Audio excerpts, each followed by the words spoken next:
नमस्कार दोस्तों, स्वागत है आपका हमारे इस शीर्षक के यूट्यूब मंच पर। दोस्तों, विश्व के लोकतांत्रिक इतिहास के भीतर आपने वो नजारा कभी भी नहीं देखा होगा जब भारत देश के संसद भवन के भीतर नोट बिचारे मीडिया वालों को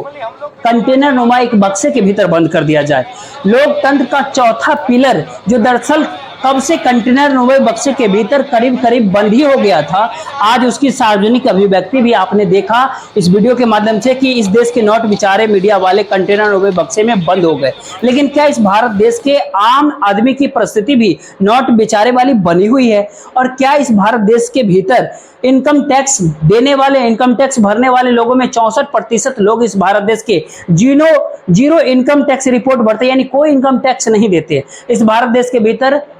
यानी 5% ऐसी कंपनियां हैं जो करीब 97% कॉर्पोरेट टैक्सेस दे रही है, और इस भारत देश के भीतर टॉप 5% इनकम टैक्स दे रहे हो, तो आप बखूबी अंदाजा लगा सकते हैं कि इस भारत देश के भीतर असमानता की खाई कितनी ज्यादा बढ़ गई है। और इस असमानता की खाई को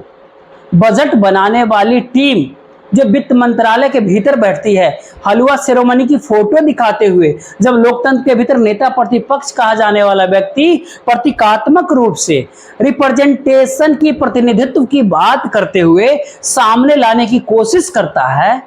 तो कैमरे का मोड दूसरे तरफ घुमा दिया जाता है। ये भारत देश के संसद भवन की आज की तारीख की सबसे बड़ी और कड़वी सच्चाई है। नोट बेचारे मीडिया वालों की आवाज उठाने से लेकर के भारत देश में असमानता की बात करना,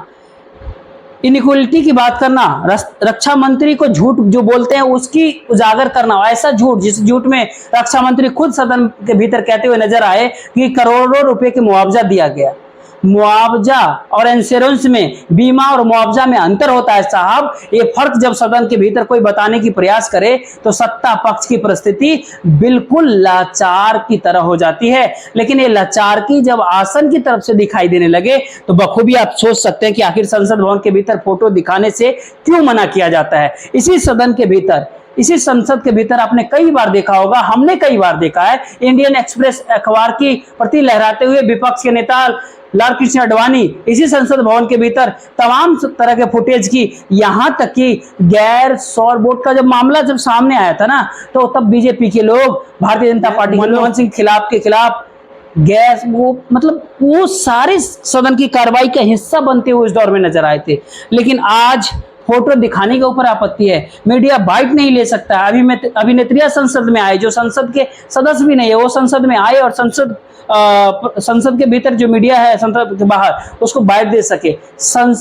देश के किसान, देश के नौजवान वो बाइट नहीं दे सकते। एक बक्से के भीतर मीडिया को कैद कर दिया है। सवाल अग्निवीर का उठे, सवाल दिल्ली के बेसमेंट में छात्रों के सपनों के चकनाचूर होने का उठे, और इन सब से आगे बढ़ करके, आगे निकल करके अगर देश की व्यवस्था के ऊपर सत्ता खुद को सिस्टम के साथ साथ सिस्टम का हिस्सा मानने की, केवल उससे ऊपर उठ करके खुद को ही इस व्यवस्था के तानाशाही स्वरूप के ऊपर ले जाने की कोशिश करते हुए दिखे, तो क्या ऐसे में नेता प्रतिपक्ष राहुल गांधी और क्या आम सांसद और क्या देश के आम नागरिक और आम नौजवान, किसी को रोका जाएगा तो किसी को टोका जाएगा। आज संसद भवन के भीतर जो नजारा दिखा, जब राहुल गांधी बोलने के लिए खड़े हुए, बजट स्पीच वो बोलने के लिए खड़े हुए, और जिस प्रकार से राहुल गांधी ने बात रखा, उससे सत्ता सदन भवन के भीतर तो ज्वाला उठा उठा करके भागती नजर आई। राहुल गांधी ने साफ साफ कहा कि जिस दिन मिडिल क्लास ने आपके कहने पे ताली बजाई, आपके कहने पे थाली बजाई, उस मिडिल क्लास की परिस्थिति आज देश में क्या है, उसकी पीठ और छाती में आप छूटा भोंके हैं इस बजट के माध्यम से।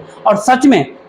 इस भारत देश के भीतर में बजट डॉक्यूमेंट्स को अगर देखिए, पढ़े, समझे, तो कॉर्पोरेट टैक्स की लिमिट, अपर लिमिट 25% की होती है, तो इनकम टैक्स जो आम आदमी देता है उसकी अपर लिमिट 30% की होती है। ये भारत देश की इससे बड़ी डिस्पैरिटी, इससे ज्यादा भेदभाव वाला रवैया आपने सरकारों का इतने मजबूत उदाहरण के साथ कभी नहीं देखा होगा, जब सत्ता देश के आम आदमी को, सिस्टम देश के आम आदमी को इस देश में कीड़े मकोड़े की तरह उसे समझना शुरू कर दे। सिस्टम के भीतर जब आम आदमी की हैसियत यही हो जाए कि 13 महीना की सत्याग्रह के बाद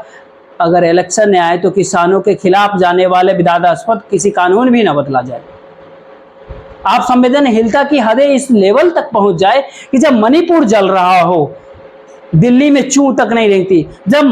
मणिपुर का मां प्रधानमंत्री के मुख से कैसे निकलेगा इसके लिए अविश्वास प्रस्ताव की नौबत आ जाती है, लेकिन वो गुजरा हुआ जमाना था साहब, जब सदन के भीतर मुख्य विपक्षी दल नहीं हुआ करता था, जब 300 पार के 88 में जो सत्ता का जो एक गढ़ था, आज सत्ता पक्ष की स्थिति अल्पमत में संसद भवन के भीतर सबसे बड़े दल होने की है, अल्पमत में सत्ताधारी दल के है। नानी फैक्टर के ऊपर वर्तमान सरकार टिकी हुई, नानी मतलब नायडू नीतीश फैक्टर के ऊपर जब सरकार टिकी हुई हो तो भला नानी फैक्टर की बैसाखी कब तक संसद भवन के भीतर टिकी रहेगी। सत्ता पक्ष जब इस आशंका में प्रतिदिन 2-4 होने की परिस्थिति में हो तो क्या ऐसे में अग्निवीर, क्या देश की किसान, भले ही किसान की एमएसपी गारंटी की बात राहुल गांधी करे, विपक्षी नेता करे, लेकिन मौजूदा समय की सत्ता देश के आम किसानों के मुद्दे पर इतने संवेदनहीन है कि किसानों के मुद्दे पर वो बात करने के लिए सरकार कभी तैयार ना हो। क्या दिल्ली के भीतर जो ओल्ड राजेंद्र नगर के भीतर हो रहा है, तमाम तरह के दलाल, कोचिंग संचालक, बड़े बड़े नाम, खुद को सोशल मीडिया के बड़े बड़े दिग्गज सितारे समझने वाले दलाल, कोचिंग शिक्षक एक शब्द किसी के मुंह से निकालते हुए नजर नहीं आ रहे, तो संसद भवन के भीतर राहुल गांधी और अखिलेश यादव जैसे सांसद देश के नौजवान छात्रों के दुर्दशा पर चर्चा करते हुए नजर आए तो सत्ता पक्ष को मिर्ची लग जाती है। सत्ता पक्ष को मिर्ची लग जाती है और सत्ता पक्ष की मिर्ची के दौर में यदि देश की व्यवस्था के भीतर हर जगह कॉर्पोरेट कल्चर को घुसेरने की जो कवायद चल रही है, उस कॉर्पोरेट कल्चर को देखने की कोशिश करे, जरा उसके तह तक पहुंचने की कोशिश करे तो साफ साफ दिखाई पड़ता है कि देश में संसाधनों के ऊपर जिन प्रकार से जिन दो लोगों का कब्जा धीरे धीरे होते जा रहा है, उन संसाधनों पर दोनों के नाम लेने के ऊपर सदन में नाम लेने से आसन से आपत्ति दर्ज की जाती है। आज राहुल गांधी जब अडानी अंबानी के नाम लिए तो अध्यक्ष की तरफ से उन्हें टोका जाता है, अध्यक्ष की तरफ से जब नाम लेने पर टोका जाता है आसन की तरफ से और कहा गया जो लोग सदन के सदस्य नहीं है उनका नाम नहीं लिया जा सकता है। लेकिन सत्ता पक्ष में बैठे हुए वर्तमान जो वहां संसद के भीतर लोग हैं, यहाँ तक कि प्रधानमंत्री नरेंद्र मोदी जब पूर्व में सत्तारूढ़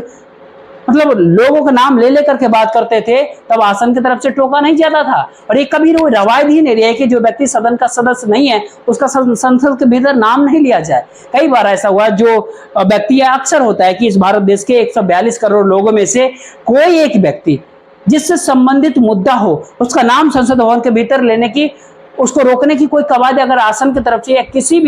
भी की ओर से अगर की जाती है तो निश्चित ही तौर पर इसको लोकतंत्र का गला घोटने जैसे माना जाएगा। लेकिन गला तो संसद का कब का लोकतंत्र का घोटा जा चुका है। लोकतंत्र के नाम पर जिस प्रकार का तानाशाही का मॉडल, जिस प्रकार का कॉलोनी कैपिटलिज्म का मॉडल आप देख रहे हैं, उस मॉडल के भीतर सदन के भीतर भले ही महाभारत काल के दौरान का चक्रव्यूह का जिक्र करते हुए 6 लोगों का जिक्र करे राहुल गांधी विपक्ष का नेता, और उसमें हम दो हमारे 4 की परिभाषा को नए अंदाज में नए तरीके से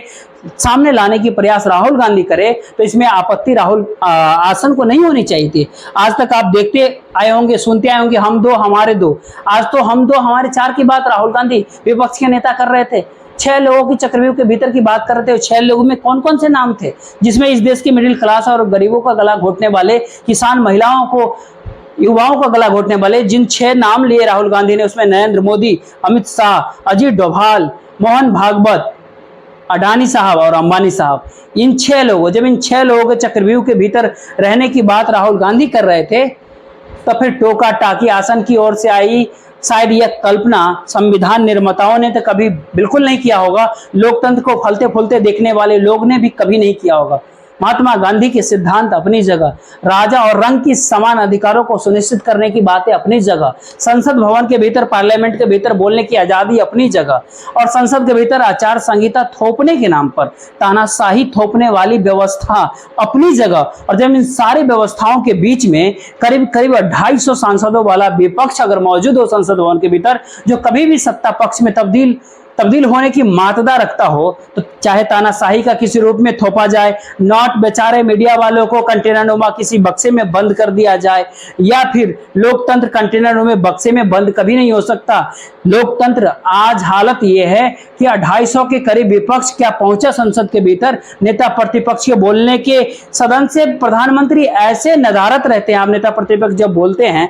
राहुल गांधी, जैसे आमतौर पर आप देखते हैं ना कि व्यवस्था के भीतर, सिस्टम के भीतर, जी हाँ, नदारत रहने वाले लोगों की सूची जब उस लिस्ट जब बनाई जाएगी तो उसमें नदारत रहने वाले में प्रधानमंत्री नरेंद्र मोदी, नेता प्रतिपक्ष के मौजूदगी या उनके स्पीच, उनके भाषण के दौरान नदारत रहेंगे। ऐसे नदारत रहेंगे तो आने वाले समय में इस महान भारत देश के लोकतंत्र को में और लोकतंत्र की काबिलियत पर, लोकतंत्र के अंदर सत्ता चलाने वाले लोग के ऊपर काबिलियत जो है उसके ऊपर बहुत सारे सवाल खड़े होंगे। आखिर आज हो क्या रहा है? आज देश के आम आदमी के ऊपर मुद्दा उठ रहा था, बजट पे चर्चा हो रही थी, नेता प्रतिपक्ष के भाषण चल रहे थे, और नेता प्रतिपक्ष के भाषण को सुनना कम से कम लोकतांत्रिक धर्म जरूर है, लेकिन उसमें कौन नहीं थे? खुद प्रधानमंत्री नरेंद्र मोदी मौजूद नहीं होते। राजधर्म को निभाने से तो 22 साल पहले वो चूक चुके थे। अटल बिहारी वाजपेयी के दौर में वो राजधर्म निभाने से चूक चुके थे। आज ओम बिरला साहब की मौजूदगी में लोकतांत्रिक धर्म को निभाने से प्रधानमंत्री नरेंद्र मोदी चूकते हैं। और जब नेता प्रतिपक्ष बजट के ऊपर देश के आम जनता की दुश्वारियों को लेकर के सदन में चर्चा कर रहे थे,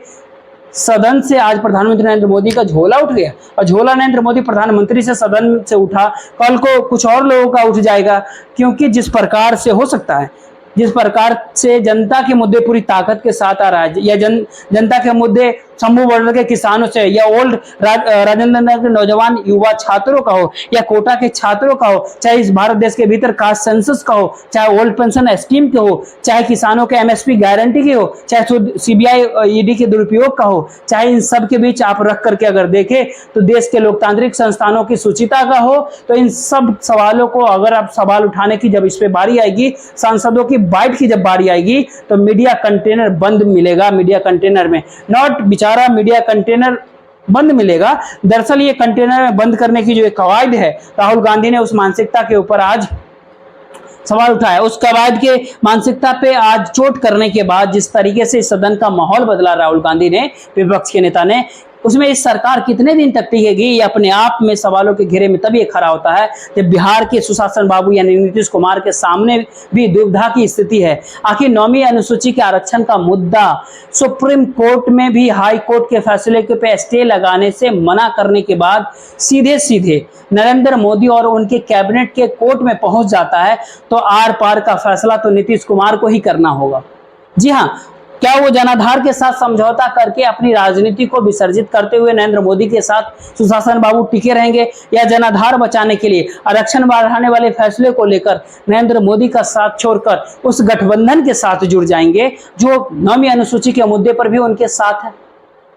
आखिर जाति जनगणना के मुद्दे पर भी उनके साथ है। ये सारे सवाल मौजूदा समय में अब नीतीश कुमार के सामने खड़ा है। चंद्रबाबू नायडू के सामने पहले से सवाल खड़ा है कि आखिरकार अमरावती क्या 15,000 करोड़ रुपया में बस जाएगा, और उन 15,000 करोड़ रुपया जब